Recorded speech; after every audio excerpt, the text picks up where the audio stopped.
Considérée comme un sentiment de tristesse ou une perte d'intérêt ou de plaisir pour les activités habituelles, la dépression devient un trouble lorsqu'elle est suffisamment intense pour perturber le fonctionnement.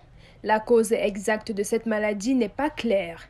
Néanmoins, de nombreux facteurs peuvent la favoriser. Changement total et presque radical de certains comportements.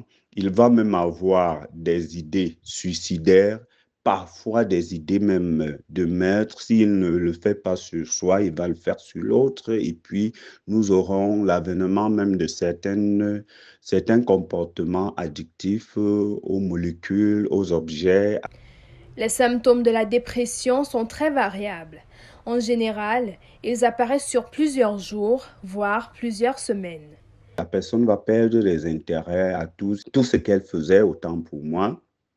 Euh, soit, c'est vrai, on dit une perte d'intérêt, soit il peut avoir l'intérêt plus poussé, la baisse des actions ou les interactions sociales. La personne reste toujours enfermée, se replie sur soi, ne bavarde plus.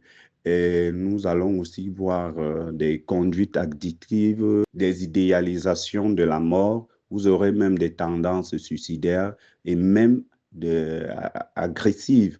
Face à ces symptômes, une conduite à tenir est de rigueur pour aider la personne atteinte de dépression.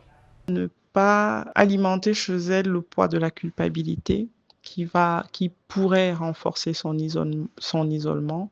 L'aider à trouver un espace d'écoute où elle pourra traiter, élaborer les raisons de sa tristesse, élaborer autour de son état de tristesse, et puis consulter.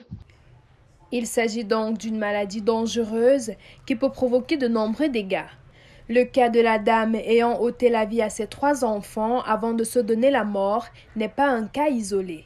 Les experts tentent d'y apporter des éclaircissements. À un moment donné, il y a l'un des protagonistes qui manifeste visiblement ce qu'on appelle la distorsion de la réalité, et il y a aussi l'abrasion des limites, c'est-à-dire qu'à un moment donné, il n'y a plus de limite entre les individus.